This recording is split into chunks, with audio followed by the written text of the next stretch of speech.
everyone. Thank you for joining me. It's Brandon..therapist, and I'm joined by Gareth Landy, who is part of the Living with XXY organization, the Ireland representative. So we're going to continue with our infertility around the world journey. And as you guys know, I'm trying to get as many men as possible. If you know anyone, definitely refer them. Gareth, welcome. Thanks, man. Thanks for having me. No problem. It's great to speak with you again as we have been talking over the last few months. It's been great. Yeah, so for your listeners, I found Brandon on Instagram and we stuck up a bit of a rapport, and I sent him photographs of Ireland. He has an interest in architecture, and Ireland is, well, it was a colony of Britain for hundreds of years. So Ireland is covered in castles and towers and loads of stuff. So poor Brandon's phone the hard drive's full of random photographs from me. I would still love to get there one day. Absolutely, man. Absolutely. Visit all the things that Americans don't know about, and then, of course, see the Blarney Stone. Oh, don't go there. It's awful. It's pretty cheesy. The only people who go there are Americans. Irish people don't go there. Really? Yeah. I was there. Now, I was there once when I did a cycle the length of Ireland about 10 years ago, and part of our route stopped at the Blarney Stone.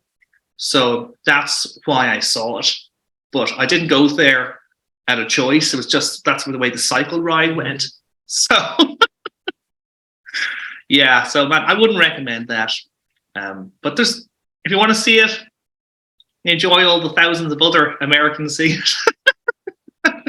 No, I don't travel internationally to see other Americans. It defeats the purpose. So Gareth, can you tell us about Klinefelters and living with XXY? Okay, so for everyone watching this, I'm now 42, and when I was 37, so 5 years ago, I found out when my wife and I were trying to have a family that I was born with an extra X chromosome. So for those watching, this is very, very unusual. But I have learned, which is so crazy, that the genetic condition that I was born with is, wait for it, the most common underdiagnosed genetic condition in the world to affect boys and men. And when I found out in 2017, I was like, I say most people, what the hell is Klinefelter syndrome? I'd never heard of it, no concept of what it was. So for those who are kind of watching this, so at a chromosomal level, women are XX, okay? Men are XY, but I am XXY. So I was born with an extra X chromosome. And it's really common, like very, very common. And no one knows about it. And in recent times, I've become an advocate to speak out on male infertility and XXY because it's such a taboo subject. Men the world over do not talk about this. And I wanted to take some of my experiences to try and help others. And hence, I'm here today with Brandon. Thank you for explaining that. And I know the extra X chromosome ends up on a particular strand of DNA and affects people in different ways. That is correct. So I'm trying to say, it's a spectrum. So how it affects men varies from guy to guy. And if you want to find out all about it, I'm the advocate for Ireland it's very all backwards in the frame, but it's called livingwithxxy.org is the website. And all the traits, the various traits that a person can have are all listed there. But I list some of the physical traits. So the first one is smaller testicles. That's the first one, okay? You can have less facial hair. So the way Brandon has a beard there, I could never grow a beard like that if I ever wanted to. Even before I went on to testosterone replacement therapy, my facial hair would grow super slowly. So I'll give you a super quick example of how slowly my facial hair grows, even now with testosterone replacement. Is I was in Bethesda in December 2018. I bought a razor and 2 boxes of blades to come with it. And there were 4 blades in each. That's what. So altogether, there were 11 blades. Since then, it's almost 4 years later, I have 2 blades left. So, Really? yeah, my facial hair grows that slowly. So it grows a bit faster now since I'm on testosterone, but I used to be able to get away with not shaving for like 11 days. Like, Oh, yeah, it was, I never kind of questioned that. I didn't have a reason. But some of the other traits that you can have is lower testosterone. So I'm going to use the scale that we use in Ireland, UK, because I know the scale in the States is different, and I'm sure you can find a comparison. So in Ireland, UK, we have a scale from 0 to 30. Most men's natural testosterone is between 19 to 24. When I found out, my natural level was between 11 to 13. So I was operating around a third less, say, than you, for argument's sake. But I've been contacted by guys in England, and when they find out what their levels are, they're operating on a level of 4. So they're constantly fatigued. So you can be really fatigued. The guy in question, become a very good pal, a guy called James. He's a builder. So he said he would be working on projects and doing this and that, and he'd be really tired and be sitting down and going, Christ, I'm just exhausted. But he didn't know because his testosterone levels were so low. Like, he didn't have a clue. Yeah. And there's a lot of other things, but a lot of us all are right brain. Well, it's a rear in the camera, so keep forgetting. So we're right brained thinkers. My background is photography, video production. The guy who set up the foundation, his background is a chef, photographer, video production. Like, put it this way, I've never heard of a person who's XXY who's an accountant. I don't. It's a very creative field. There's a guy recently contacted me, and he's into ceramics, and it's really kind of interesting that we all kind of go down a particular creative path, and we've never met each other. We all seem to have many of us, this trait. So there's some of the traits to be aware of. that is very informative. No problem. I didn't know low testosterone could be a trait of Klinefelters. Yeah. So to make it even more complex, so within the actual sphere of the XXY, sphere, is I'm considered a mosaic. So that means I have XY and XXY sex cells, which I think I've seen various stats. They say makes up around 10% of XXY people. So I'm in quite a small little group. So it's kind of interesting. So go ahead, Brandon, you're going to say something there. No, I was just listening. I'm intrigued. Oh, okay. So will I tell you and your listeners or viewers my story? Yeah. Okay, sure.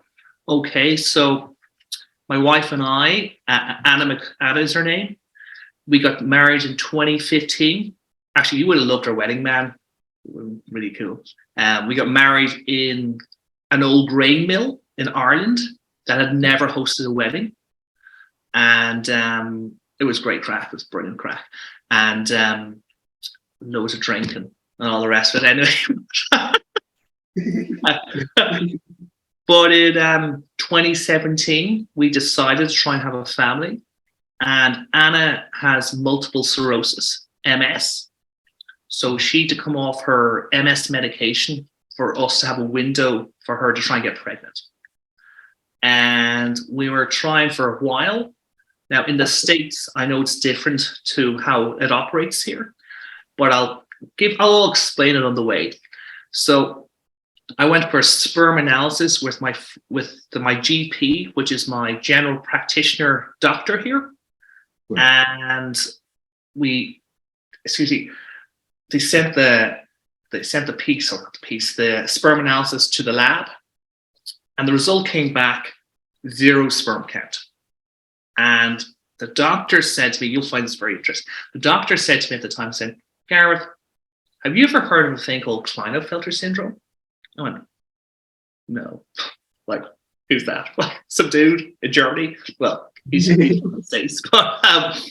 And that's another trait, by the way, I forgot to mention, is being very tall. So I'm 6'3", and that's a trait of XXY. It doesn't look from sitting here in the screen, but so my doctor said, "Do you ever heard of that?" I went, no. So then he said, sometimes a mistake can happen in the lab. So why don't we do another sperm analysis in a few weeks' time? So I did a second sperm analysis, that one. And then I got a call from the GP to say, Gareth, the result has come in. That's 0 sperm count, negative sperm count in that sample. So that were 2 samples at that stage. And at the time I had a business. I worked for myself. I used to be a wedding videographer. So I was at home. I worked from home at the time. And I rang Anna, and I can't think what it is in miles. It could be about 7-8 miles maybe from where Anna works from here, because we're in kilometers in Ireland. And she came straight home, and it was very upsetting because we just didn't know what was the next step. Right. And the GP then organized, to the best of my memory, she organized for us to go and see a urologist to look further into this, of like, how is this possible?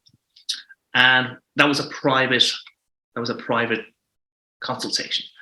And we went to that, and what I've said in some of my other interviews is, like, the urologist, he briefly examined me, he looked at some of the notes. There was no warning of what was to come. So it was like Thelma and Louise at the end of the movie, and they just drive off the feckin' cliff, right? That's the best way, in a kind of comical way, to explain what happened. Because I was just sitting there, and I kind of felt he's going to say, Gareth, take this tablet, change your lifestyle, and you will then be able to produce sperm, or there will be sperm, or whatever. And he's, so sat me down. He looked me directly in the eyes, and he said, Gareth, exactly what he said. He said, Gareth, it doesn't work downstairs.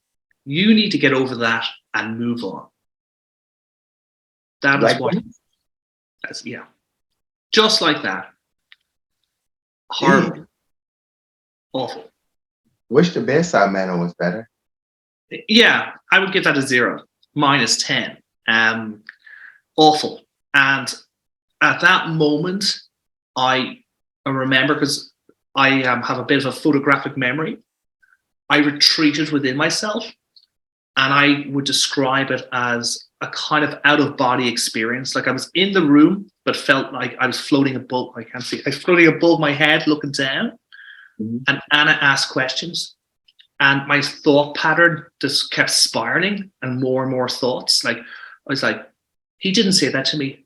No, he did. No, he didn't. No, he did. I was kind of like this, and then it kept spiraling and spiraling out. From like, there's some horrible, awful people in this world. There are terrorists, who kill people. I would never do that. Like, that's that's awful. Why do they have sperm and I fucking don't? I was just anger within me and confusion. And, I kind of visualized like having a family tree and my name and Anna's name and then the future children and their names. Like there weren't any names, they were just vanishing off the page. This very visual way of this kind of trauma I was experiencing. And like even now I remember his office. Like he had all these little money trees in the office and they're all covered in dust. And I was focusing in on the money trees as a distraction to what I just had experienced. And I remember all the dust on it thinking, well, what kind of fucking consultant is he? His office is covered in dust and dirt, and trying to distract myself from what he had just told me. And we then left there. I remember even making a bit of conversation with the woman when we were paying for the consultation as a distraction. And then we just left. And when we got outside, both Anne and I completely broke down. Like it was awful. It was just dreadful, at that point. I remember the moment I broke down. How was that like for you and Anna? Well, yeah, how was that like for you and Anna, and how once you broke down, how was it processing the fact that you're part of the male infertility community? That's a great question. I felt really alone, very lost, and very fragile. I didn't know anyone. I didn't even know male infertility was a thing. Like all the stuff in TV. We used to watch a lot of Modern Family, stuff like that, like TV series and stuff like that. And we used to watch all that. And there was I remember there were loads of things you used to watch on Netflix and blah, blah, but all the stuff I'd ever seen and still see, it's always a focus on women with infertility problems. So I didn't even have a visual representation in my mind of a character who was a male infertility character going, oh, I remember in that moment, that character, I can kind of understand where that's coming from. There was nothing out there, nothing. I didn't know anyone. I didn't have any concept. And it felt really alone. I felt really small because I didn't know anyone. And what happened then was I started drinking more alcohol. And I'd be a very sociable person. Like the town we live in here, we're about 35 miles southwest of Dublin. And there's a great lot of pubs here and stuff like that. I stopped going out altogether. I didn't want to go out. Started playing a lot of computer games. I got really into Call of Duty on the Xbox. I had all the real violent games because Assassin's Creed, Black Flag, I should work for them. I've talked about it so much. I was sailing around the south of Florida there, blowing up ships, and it was just pure escapism because I was so broken, and I didn't know anyone about it. Now at the time as well, I was going for therapy. I'd gone for therapy on and off in my life. I went for therapy when my mum died from cancer in 2006. I went for therapy then. And then I went for some therapy during rough years of my business when the world economy crashed in 08, 09. And I was going for therapy at the time because I was a victim of a narcissistic family. So my family, my own family, are nasty, toxic people. And if they knew about this element within me, it would be brilliant. Let's turn on the fire. Let's turn on the fuel on Gareth to completely run them down. And so I was quite alone already.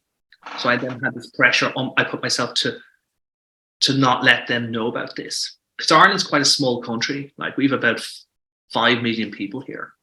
So so it's quite small. So you're kind of in the back of your mind going, well, I was kind of thinking, I'd love to get more help and tell people, but there's a chance then my family could find out through a friend on Facebook, this kind of stuff. And I just felt really alone that stage, dude. It was awful. Yeah, it was dreadful. I do have a story, actually. I'll tell you super quickly. So Anna said to me one day, why don't you go to the pub and get a pint? And like, we know alcohol doesn't solve all your problems, but I was like so pissed off. And I had started getting back into my running. So I'm really into long distance running. And it really helps my head. And I'm going back for my therapy. And I went down to the pub. And one of the lads in the pub said to me, Gareth, how's it going? What's the story? And I said, I've been better, man. I've been better. And he goes, well, what's up? And he just asked me. I said, well, I found out I can't father children. I don't have sperm. And I just said it. It was like the first person I kind of said it to. And he was just completely taken aback. I was just silence. Like, the pub is pretty empty anyway, but silence. Yeah. And his reaction was, what's the worst that could happen? And I just, like, in my head snapped, going, dude, it was someone that's like, said, man, do you not fucking hear what I said? I don't have sperm and I don't have children, so I'm really fucked off at the moment. And as soon as I said it, I went, oh shit, I apologized and I bought a pint and it was grand. But I remember that really clearly. Like, there was another random person who asked, and he didn't even know how to react, because men don't talk about male infertility. No, men don't talk about emotions with each other at all. No. You're right. Like, guys lose their shit over some football game or something or other, and then really important things like their infertility or their health, so many just don't want to know. So when it comes to emotional things, it's out the door. Yeah. So I would love to continue to try to keep normalizing that. It's expressing our feelings with each other, because women do it all the time. So while you were in this depressive stage, who became your support system other than your therapist? My wife, Anna, and her family. So Anna, by the way, is originally from the States. She's from Florida. And she moved to Ireland when she was 10. And her family all here. So, and then Anna's older sister, who's in the States, and her husband and her children didn't know, but they very much became an extension for me, and Anna's younger sister as well, and Anna's uncle, who lives in Miami. So these are all my kind of go-to people, because none of my own family could know. Like, I couldn't tell any of them. So I was kind of, I live in Ireland. All my support system was 5 hours behind in the States. And, you know what I mean? So, like, there were some friends I did tell here, but they didn't have that experience, and they were really supportive. I have a very good friend, himself and his wife. They never had kids. And I think there's something maybe like a low sperm count or something like that. And I talked to him about it, and I tried to get him to open up, because I felt I could have learned about something. And he closed the conversation down, and he didn't talk about it. Like, so that was probably, that was kind of where it was. A lot of leaning on Anna, definitely at that point. Yeah. So when did you feel safe telling your family? Or, well, so I'll fill in the gap about my journey then at that stage and how I got to tell my family. Okay. Yeah, no, you'll find this interesting, I think. So we went to see another urologist in London. So London to Dublin, it's around 300 miles. Like, it's no distance. It's less than an hour flight. Really, really close. So we went to see a brilliant consultant, and he's still my consultant. He's a guy called Jonathan Ramsey. Okay. He's really and he's been working with XXY people since the 90s. So he's a very experienced consultant. And the name familiar, oddly. Huh? The name sounds familiar. Oh, good. If you mention it, or if I read about him somewhere else. Oh, yeah, he's a brilliant person. But what I love about Jonathan Ramsey is the stark comparison to the other consultant. when I talk to Jonathan Ramsey on the phone or when I've met him, like I instantly felt at ease in his presence. He has this really good persona in a caring, decent way. And what he said, and at that stage, I did not know I was XXY. And by the way, if people are watching this going, why does he refer to XXY over Klinefelter syndrome? Is I have experienced people being quite negative in negative language to me when they hear syndrome. So I've actually had, so I had a guy one day here in the town, and he was like, oh, Klinefelter syndrome, what's that? And I told him about the extra X. And he said, oh, so you have an extra X, so you'd be kind of like a woman in that you'd be really good at house cleaning and making dinners. And he was trying to be funny, but it didn't come across as funny. It came across as, you're a fucking idiot, shut your mouth. Like, in Ireland, we swear a lot, by the way. So, but because he heard the word syndrome, right.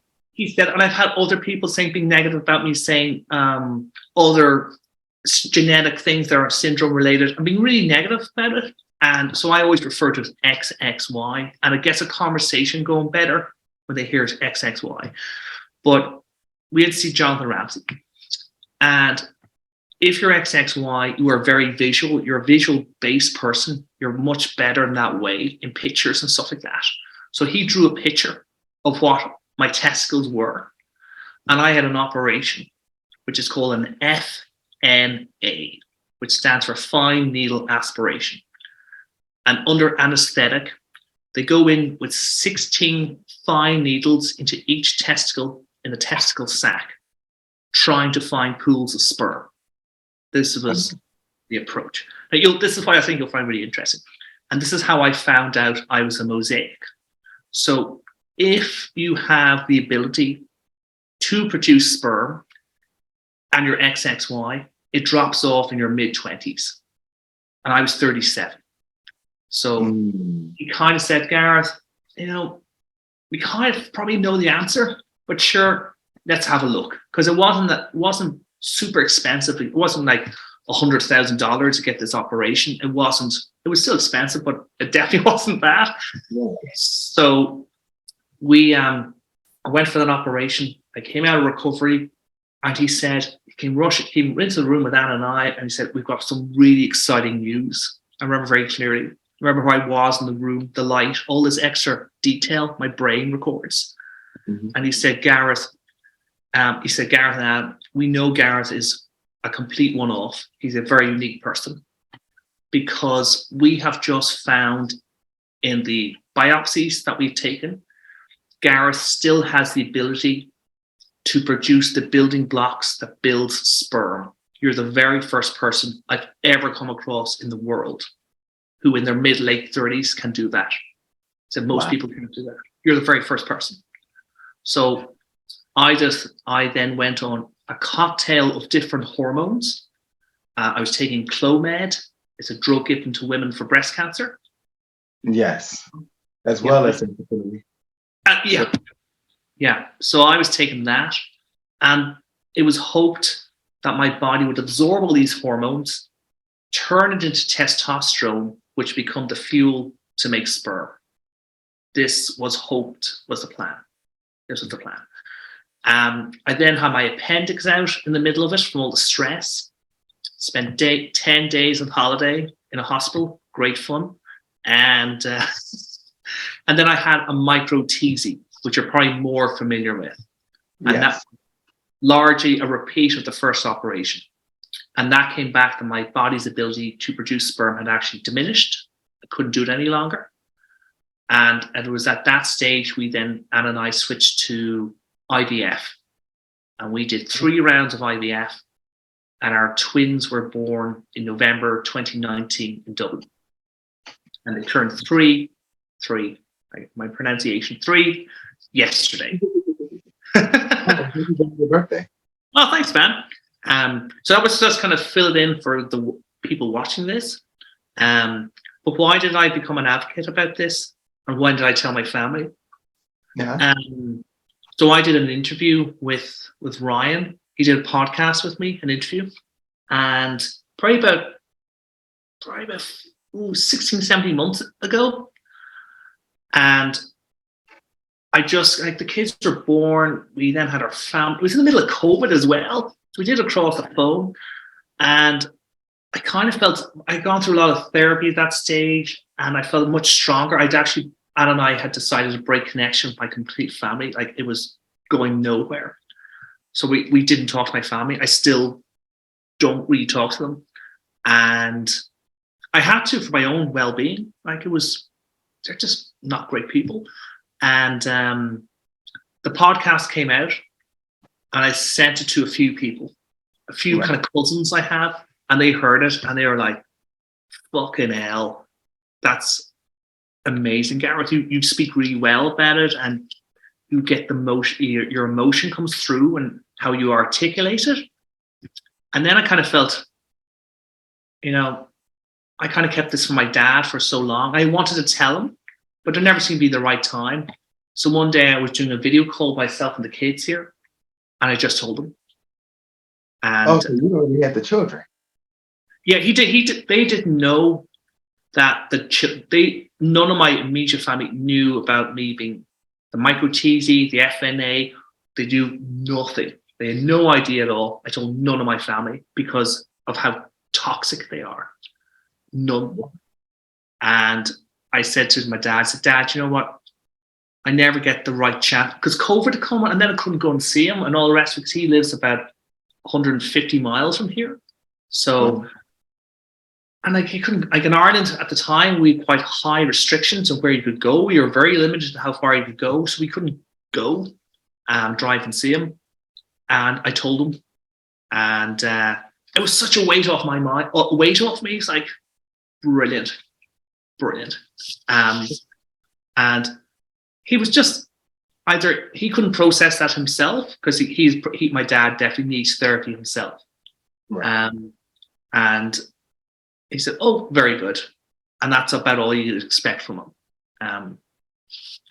But I kind of feel, that's where I'm trying to find. I felt great for doing it. That, and he told some of my other brothers that I don't have any connection with anyway. But I also I always, sounds weird, like, because for so many years I was put down by my family as like treated as a second-class citizen and make jokes out of. Doing interviews with you, talking on radio stations and stuff like that. Like, in the last 14 months, I've done 19 radio interviews. Wow. Yeah, a lot. You're my first person in Virginia. But it's really good because my family would never do this. They would never put themselves out there. They would never go and try and help other men or anyone. And I take strength from that to go and help others because it's a good thing to do. Yeah. I'm not sure if that really answered your question. But yeah. So, one, I definitely understand family. There's usually always one side of the family that seems to be a little more supportive than the other. My family kind of just avoided the topic, didn't talk about it. And when there was more questions, but it just didn't seem if the concern was about me. It seemed if it was more about, how do I say it? More for gossip purposes versus the actual care of how I was feeling. And so I definitely understand the postponement in telling him. And because you told your family so late, I want to kind of rewind your story a little bit and go back into how you and Anna decided to even begin. How did you guys decide on IVF, or were there any other thoughts before IVF? Sure.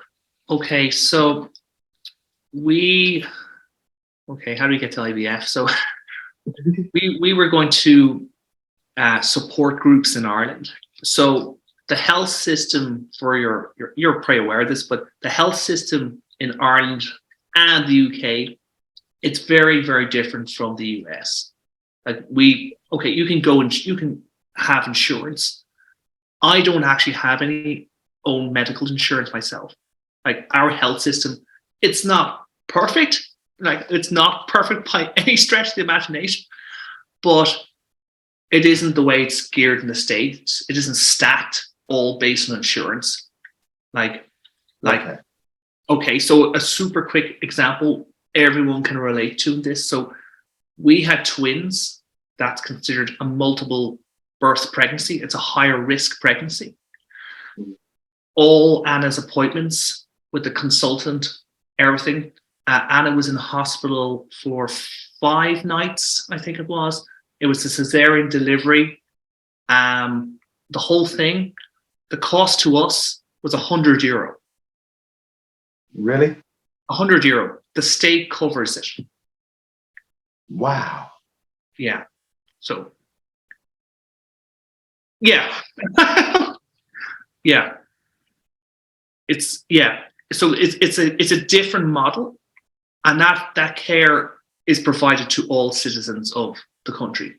And the UK would operate, and probably other European nations would operate a similar model.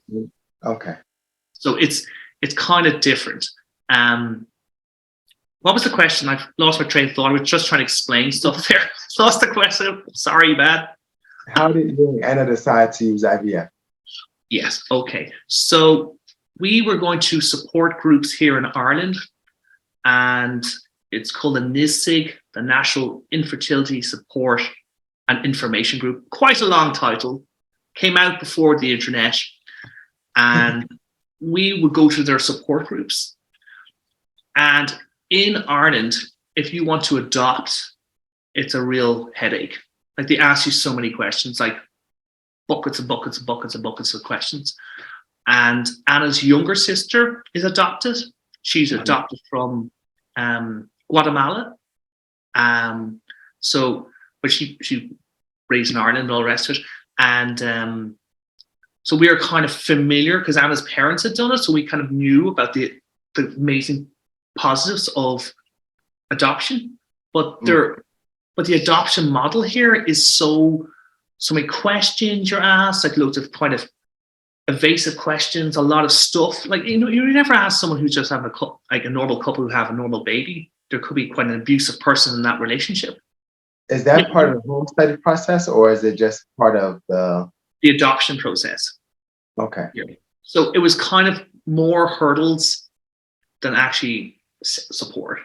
So, so then we kind of looked at the IVF because Anna's eggs were all good, and we met other people who were going to it. And then we went to an event. It's very good. It's called the DC. It's called the Donor Conception Network, and they're based in London, UK. Apparently, it's the only one of its kind, and that's dcnetwork.org for those interested. And they talk about providing support to people who are having donor-conceived children or donor-conceived people themselves. And we went to an event in Belfast. It was like a 2-day gig, and it was incredible. It was totally amazing. Like, we met this guy he's now the dad to donor-conceived children, and he got really upset. It was amazing because here was someone in front of me talking about his donor-conceived children. It was something tangible. Like, I could reach out and touch his hand. Whereas everything else online is, when you're looking at all stuff, you can't relate to a lot of it. Mm-hmm. And then this woman got up, either her name is Lucy or Katie, I've forgotten, but she's a donor-conceived woman. And I got really, really upset at it because she said the person who gave the sperm to make me, sure, he's important, but the man who changed my nappy or my diaper, that term for you guys, and changed my nappy, taught me to drive, brought me to university, that's my dad. And it was like this shift in my head because I was already on the fence about it anyway, about using donor sperm. And I was already going for therapy about working with the trauma I was experiencing. And when I heard that, I got really upset, but in a really positive way. That was like, this woman exists because of sperm given by someone else.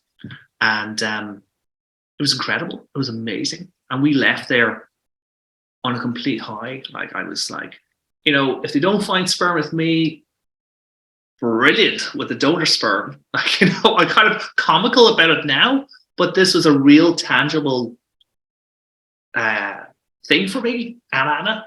And so whenever it didn't work for me, when I didn't have sperm, I was already cool with having donor sperm used. Absolutely. That is awesome. I commend your bravery, because most men are afraid of donor sperm or don't want children who didn't come from them, even if they're infertile or not. Well, here's a good thing I've learned. I've saved it for our interview. I've never said this in anyone else's interview, so no pressure. So Anna and I were co-sleeping with the kids for a while, and I don't know if you know about this. You probably do. Is that if you're sleeping with a child, I know we're not meant to do that, but sometimes we did. Is that if the baby's beside you, a really small child, and you fall asleep, you can't roll over on top of that child. There's a thing within your brain that stops you doing that. You would know that the Latin term, I don't know what it is, but so I was never ever thought these were not my children, but it kind of reaffirmed they were definitely my children, because even when I was asleep beside that child, my body saw that as a child, my child, and I wouldn't roll over onto it. And I think that's a really kind of good way for your brain, part of your brain, to come to terms with this. And I still think about that. I think that's a really positive way when you're exhausted with kids, and is that your brain doesn't see that child as like not your child and you're going to roll over and accidentally smother that child. Your body doesn't let you do that. Yeah. That is an interesting fact. I did not know that. Oh, okay. I learned that from Anna, because I was saying, why do we, when we sleep, we don't accidentally roll over on top of the child? And she said, there's this thing within humans, we can't do that. I don't know what the term is called, but I've never talked about that in any of my interviews, and I thought you'd find it interesting. Some sort of protective factor. Something within ourselves. You chose IVF and donor sperm. Was that process of choosing donor sperm difficult for you? Yeah. So again, in the States, I know it's different, the amount of sperm you can donate. So we are on the UK system, and this is before Brexit, so it might have changed since then. So most people should know what Brexit is. Yeah. Okay, that's, thank God, I don't have to explain that. Be here for now. Be here for days. It was boring conversation all the time, but really complicated as we watched you guys go through it. Well, not specifically, but I know what you mean, man. It's fine. Yeah. So in the UK, you're limited to the amount of families you can donate sperm to. So you could find, say, someone, like, these are sites around the world. A lot of them were US sites. Right. But so you might find a donor, but that donor could have actually donated all his sperm slots to the UK, and then is no longer available, because you're limited to 10 families you can donate to. Okay. 10. So I'll get to the guy in a second, but we'd be going to these sites, and what started happening was I started to try and find flaws in the people who were donating their sperm, because I still had a lot of trauma about the person I was, even though I was totally open to using sperm. But this was like, now we're going to buy it, so I'm definitely kind of out of the picture. But and I was trying to find the problems with these people. Like, But these people are amazing. That they're both, I mean, both men and women who give sperm and give eggs and stuff. And I know sometimes you see in the media people say, "Oh, they just do it for the money. They're just in it to make cash." That's not true. Like, they do it because they're amazing, decent humans, you know. And like, I was trying to find problems with these people, going, "Oh, I don't like the way they wrote that message. They poor English. I'll strike them off my list." Like, my language is appalling too. So, you know, I was trying to find all these problems, and Anna would shortlist certain people. But what I found the most difficult thing was that you're trying to find a replacement candidate on so little information. Yes. You know, they would have a letter printed online under a profile and would say, "Dear potential parents." It didn't say, "Dear Gareth and Anna." You know, it was nothing personalized to us. We were just whatever we were. So, like, I was crying doing it. Like, I found it really difficult, very, very hard. And in the end, we contacted Jonathan Ramsey and we said, "Do you know anyone who is an embryologist?" Because I felt he was going to know. And he said, "I have a really good friend called Erica Foster. And Erica is an embryologist in London. And she has a small sperm bank." So he gave us her details. And then what he did was, you'll find this really interesting, I sent her a message on LinkedIn. And my image on LinkedIn hasn't changed. It's still the same shot. And she brought up my LinkedIn profile. And then we made contact with her. And she said, when we were on the phone to her, she said, "I got your message." And she said, "This is kind of weird. I have a donor that looks really like Gareth, because I can see what Gareth looks like on his LinkedIn picture." Wow. And yeah, and that's how we found our donor. And all we know about our donor is he's slightly taller than me. He's 6'5". He's from Germany, and he has a PhD. Wow. So, Very yeah. But his sperm was a bit more expensive because he didn't want to donate to the 10 families. He only wanted to donate to 3 for whatever reason. He just wanted to just donate to 3 families. Okay. So we opted for, I think it's donor number 8. I think that was we don't even know what his name is. So yeah. So you can, if your children want to find them later. Oh, they can. They can. They can find out limited information when they're 16. Right. Like, we don't even know the information ourselves. Like, it isn't like we're holding it back from the kids. And we've already told them about daddy's extra X chromosome.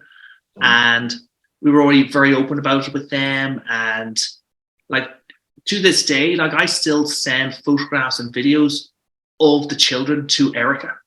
Like, I think Erica's amazing. Erica picked the embryos that then became our children. And I think Erica's fantastic. That's awesome. Yeah, I can very much kind of celebrate these people. And I know sometimes people say, "Oh, they got into that career to make a lot of cash." Like, I don't think you put yourself through years and years of training to try and make a load of money. You know, it's so regulated. Like, it's so I'm very much like, I kind of celebrate Erica. The Erica Foster fan club, you know. So yeah. Erica sounds like a great person. She's from Scotland. So so the thicker accent. Yeah, she's like William Wallace. She'd love that description as well. So, quick side note, I used to work with a guy from Scotland. Oh, no way. And his accent was extremely thick. Like, and I was like, slow down. I wouldn't even try and do an impersonation. And like the very top northeast of Ireland, you're talking about a side project there. Ireland and Scotland, the maximum I think apart is 9 miles. So if you're in the northeast of the island on a clear day, you can see, well, you can't see them super perfectly, but you can see cars in the distance driving on roads. And the accent in the northeast of Ireland, it'd be more Scottish than Irish because people have been crossing there for centuries. It's so close. That makes sense. That's a random side project there. Yeah. And oh, good guy. I hope he's doing well in life. Cool, man. I understand your donor story though. I know when I had to choose, I had such difficulties and I tried to avoid it. So I definitely understand how difficult it was for you initially. And I'm glad your doctor was able to help. Yeah.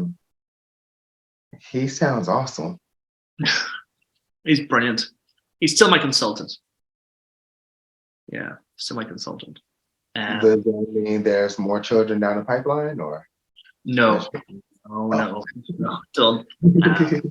Yeah, we're done. Because we have twins and I'm like, after the kids were born, I had already decided ahead of time I was going to close my business. So I'd filmed weddings. I'd filmed hundreds of weddings. I was kind of done. You know, I don't want to say like you've been to one wedding, you've been to them all, but you know, they do have a white dress and there's a lot of cake and stuff. So I know, surprise. So I was kind of done and I closed my business and then kind of COVID came a few months later and stuff like that. But I'm now a stay-at-home dad. So, and I have the kids 5-6 days a week or something like that. Maybe usually about 5. Like we can do this interview today because Anna has them. So the redo that they're here beside me would be awful. But there was their, yeah, as I was saying, it was their 3rd birthday yesterday. So yeah, that is awesome. So nowadays, Gareth, you're running marathons and also bringing awareness to XXY. How is that going? Sure. So I ran the Dublin Marathon on the 30th of October. So about a week and a half ago. That was, it sounds very braggy now, that was my 4th marathon. So put myself through 4 times of pain, but it's brilliant. I love it. And but I decided I would run it for male infertility to raise awareness, because the male infertility, or XXY, is part of, I feel, the bigger umbrella of male infertility, because people just don't know anything about it. Like they don't. So I have a really good story about it. So I was doing my friend, she got injured at mile 9. She kind of dropped back and she said, "You continue." She caught up with me. And then I got injured. At mile 18, 19. Okay. And what I have found about being so open about XXY and male infertility is that so many people will actually let their guard down. They'll drop so many things because I will actually just be open about it. So I was actually in the first aid responders tent, and I had this logo. Oh, where is it? Oh, right. Oh, yeah, there it is. Yeah. It was a big logo across my top, and I had a white jersey on, and I actually ended up having a hamstring injury, and they had to take all this information and blah blah blah. But one of the first aid responders, I think she was in school. She was about 16 or 17, and she said, "We're learning about biology at the moment in school, and we're learning about the different genetic conditions of different people there can be out there." And I said, "Oh, then you'll probably find this really interesting." And I started telling about XXY. So even though I was injured, I started educating. And she said, "This is amazing. I thought I'd never, ever meet a Klinefelter syndrome person because we learned about these people, but I don't know anyone. No one talks about it." And she said, "This has made my day." And there were thousands of runners going past, like 17,000 runners. I said, "This has made my day. I thought I'd never, ever meet an XXY person." And I would talk about male infertility. And like, I'm 42. She was 16, 17. And we had this connection because no one speaks about it. And she was really fascinated about it, about the whole thing. And then the other thing that I did as well, kind of highlight about the testosterone. So I get a testosterone injection every 14 weeks. 1,000 milligrams is in an oil solution. It's an intramuscular injection. And it's fine. Like, it goes into the top of your bum. So you're grand. You don't really feel it.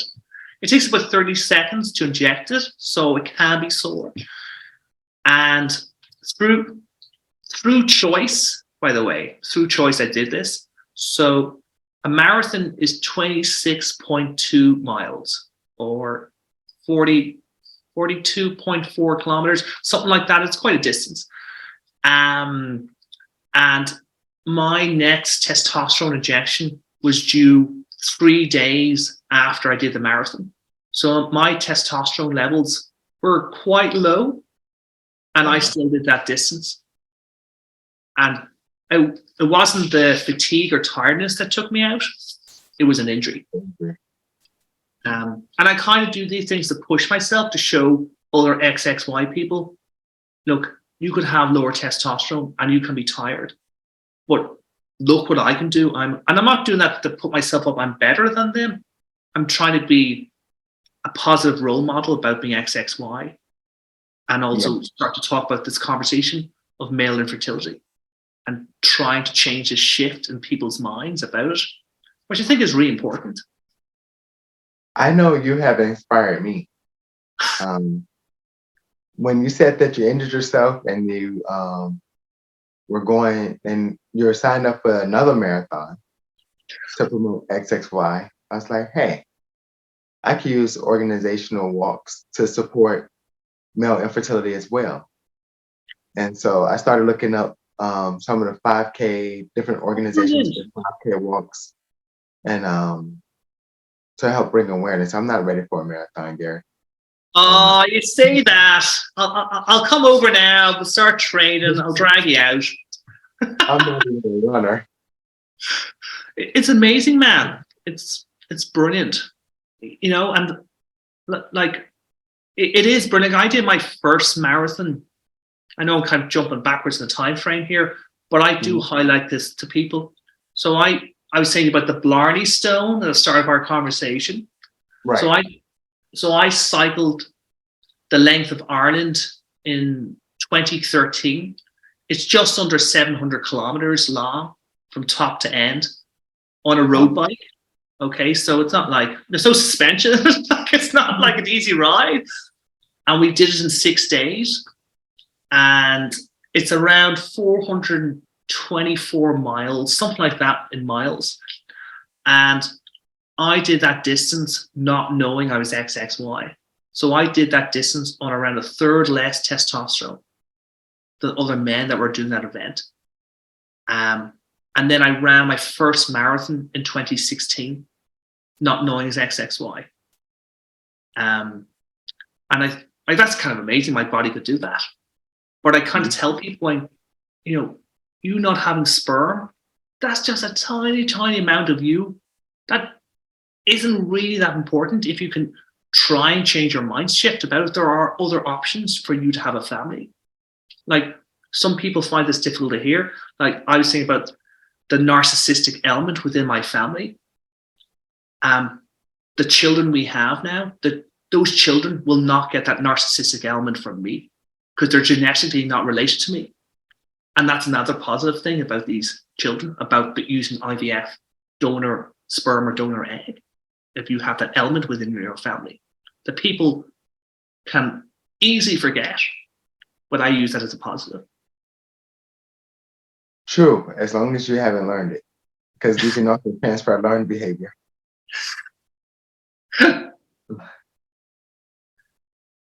I have another question for you. Did it slip? Did it slip? I think it slipped. So close, yet so far.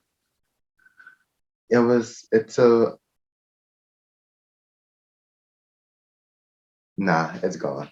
Oh, Can you remember the context? Was it about something or other, or? It was IVF. I want to come back round back to IVF, and I couldn't remember if the €100 were included the IVF or if it didn't. No, so that was extra. So we were fortunate that Anna's parents stroke Anna's grandmother, she left quite a big will, and that paid for our IVF and for all my operations, which I don't know what it is in dollars, but in euros, it came to around 30 to 35,000 euro. Whoa. Okay. I think the euro and the dollar have caught up. Okay. Now, don't forget that was 5 years ago. So, or no, was it? No, it was from 2017 to 2019. So it will, of course, fluctuated a bit, but that's how we paid for it. But all the appointments in the hospital for when Anna was actually pregnant, from her first trimester until the children were born, that was €100, a token you pay. And even now, all the stuff in Ireland, it's always improving here. Kids get free GP care, I think, here till they're 12. So the state covers the cost for a child to go to the doctors here and stuff, which is brilliant. So, and you touched on this earlier in that interview, the attitudes behind male infertility. Are men opening up more, or they're still extremely quiet about it? And then also, what is the rate of infertility in Ireland? I honestly couldn't give you the rates for infertility in Ireland. What I do know is that I did an interview last week with another person from this clinic. It was on one of the national radio stations in Ireland. And they said, when it comes to, she didn't give the stats either. So, but what she did say was, which is really interesting, is that a third of infertility is female, a third is male, and another third can be a combination of both. So that's kind of, I've heard that statistic before, but I don't know what the actual official, I think they say like 1 in 8 couples in Ireland have infertility, but it fluctuates, depending on each year's surveys and all this stuff. That, but no, I honestly don't know for that. I know the UK is 1 in 7. 1 in 7. Well, Ireland would be maybe kind of similar, 1 in 8 maybe, because our population is significantly smaller here. And we're 1 in 8 in the States. Okay, wow. But the thing about men, so I find that a lot of guys just won't talk about this still. They just don't. Like, we do know of couples, and like, we know of people that we've met along the way, and we be in these support groups. And this used to really annoy me about going to support groups, because you can guess, like, we're having this conversation now. We're pretty good pals, and we'd be at this, we kind of like form like a circle, and Anne and I would be almost, the way it would almost work out, we'd almost be near the start of the group as you work your way around the group. And what I noticed after going to some of these events is that the other guys would stay really quiet. Like, they would say nothing. And then what would sometimes happen would be other women would, like their partners or their wives, would talk on their behalf, because they didn't have the strength. They felt weak, or they felt an attack on their masculinity. I had never met this person. I'm not going to go for pints with them. Like, I'm not going to see them again, And guys sometimes would come up to me afterwards saying, "You know what, Gareth, that was really cool what you said. Jesus, stuff you were saying, I was taken off my head. Yeah, that's right. That's how I feel." thanks, that was really helpful to me. But I would kind of get annoyed because they wouldn't do it in a group session. They were telling me all this stuff, but they felt, I think some of them, a lot of people, not all, but some people still feel if I open up, I'm showing I'm a weak person, because I feel like society is stacked in a lot of ways that men have to be strong. They can't show emotion. They can't show pain. There's all these stacked things. And I think it's still quite difficult for a lot of people, which I kind of understand, to suddenly shift away from that model. But I think you're a stronger, better person. Like, I don't know how many Instagram live chats I've done. I've done a lot. And I speak with so many people. But I feel so resilient for doing these things. And, I'm a much stronger person, I think, for doing this than speaking out, because it does make an impact on people's lives. And the stigma it's definitely there. Part of my work is trying to educate people and take away the stigma of male infertility and help men rise above themselves after they are on this journey. Because as you know, and when you talk about it, it's like anything that happened to the genitalia is an attack against your ego. Yeah. You feel like less than a man and you're trying to figure out, what do I do? What is life? How do I even talk to other men? Do I deserve to talk to other men?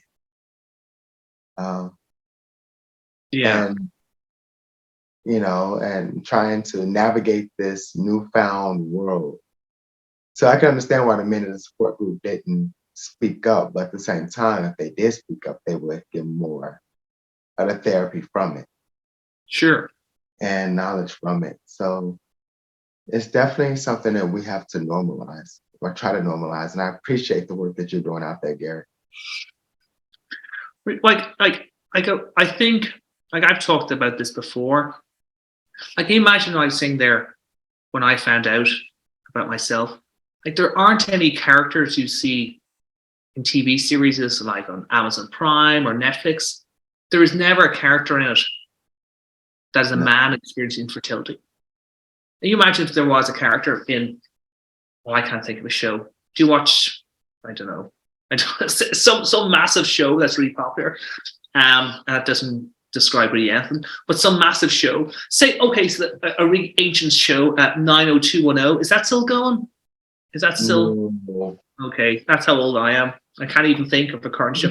But anyway, some massive show, and you imagine if there was a character in that was a male infertility character, and that would start to open up that conversation.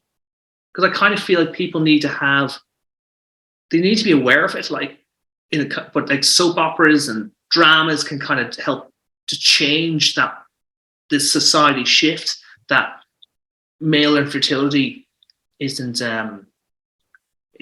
like rare. Like, there was a show Anna watched ages ago, with some American show, and doesn't cut it down, but it's some American show, and there's a character in it, and there was something to do with possibly male infertility, and the guy went to see his doctor, and they kind of said, oh, male infertility, and they kind of joked about it as if it wasn't a thing. And it was like, for fuck's sake, like, that's so offensive to people. Anna never told me what the show was, because I would have gone looking online and then try to contact the producers going, that's so inoffensive. That's so offensive to produce content like that when there are so many men struggling with this. But that's kind of what I feel is a kind of tangible way to start to change this.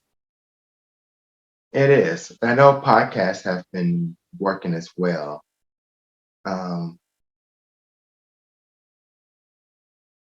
don't know, but I really appreciate the work that you're doing in Ireland and bringing awareness to not only XXY, but also male infertility. And you're an awesome person, Gareth. You're so kind, dude. You're so kind. Thanks for having me on, man. No problem. Hopefully we can definitely do it again. Sure. Yeah. Um, You can ask me any questions, or when people watch this, if they've got any particular questions they want to ask me, that's not a problem. how do they contact you? Oh yeah, so that's a good idea. So it's how I found you. So I'm on Instagram, and my Instagram handle is prettyfly4xxy. That's a number. Excuse me, a number 4. So pretty PRETTY fly FLY number 4 XXY, and you'll find me there. That is awesome, Gareth. Thanks, man. And I thank you. And again, we have to do this again soon. Yeah, absolutely, man. It was great.